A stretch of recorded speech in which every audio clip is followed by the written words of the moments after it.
A paz do Senhor. Hoje eu vou abordar um tema muito polêmico entre os cristãos nos dias de hoje: o não julgueis. Como o cristão deve pensar a respeito desse tema?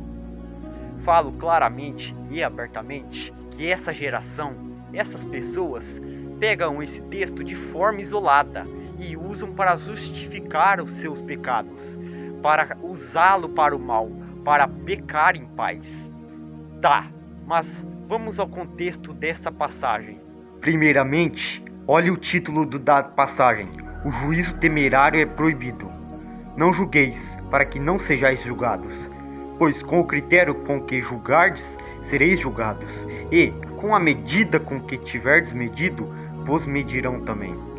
Porque vês tu o argueiro no olho de teu irmão, porém não reparas na trave que está no teu próprio? Ou como dirás a teu irmão: deixe-me tirar o argueiro do teu olho, quando tens a trave no teu?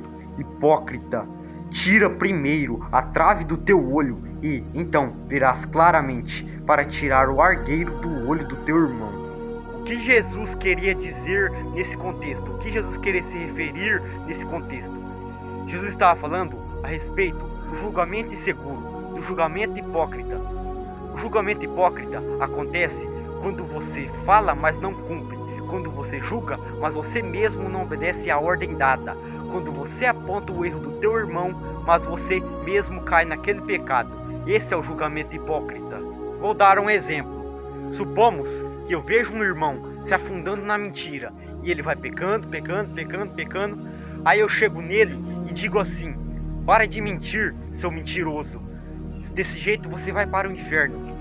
Mas se eu estou no mesmo pecado, no pecado da mentira, não adiantou nada eu olhar para o erro do meu irmão, se eu não abandonei a mentira. Esse é o contexto. O mesmo Jesus que disse isso em Mateus 7 é o mesmo Jesus que nos incita a julgarmos segundo a reta justiça em João 7. Em outro momento, em outra ocasião, Jesus aconselha os irmãos a respeito do que fazer quando o irmão cai em pecado. Veja comigo. Como tratar um irmão que peca? Se o seu irmão pecar contra você, vai, repreenda-o em particular. Se ele ouvir você, ganhou o seu irmão. Mas se não ouvir, leve ainda com você uma ou duas pessoas, para que, pelo depoimento de 2 ou 3 testemunhas, toda a questão seja decidida. E se ele se recusar a ouvir essas palavras, exponha o assunto à igreja, e se ele se recusar a ouvir também a igreja, considera-o como gentil e publicano. O julgamento que Deus quer que nós realizamos é aquele que seja em particular, que seja eu e o fulano, não um julgamento escandaloso em que eu mostre e fale para muitos e muitos o pecado do irmão. Lá em 1 Coríntios, no capítulo 6, do versículo 2 ao versículo 4, Paulo exige que nós julguemos os nossos comportamentos, queixas e questões do meio cristão.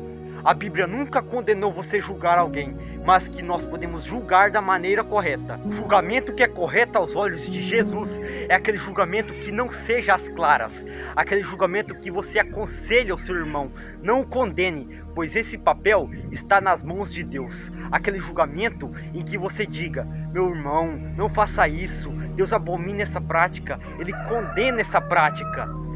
Mas agora, pegar texto sem contexto, isso só gera heresia. E infelizmente hoje tem muito isso no meio dessa geração. Amém? Que Deus te abençoe.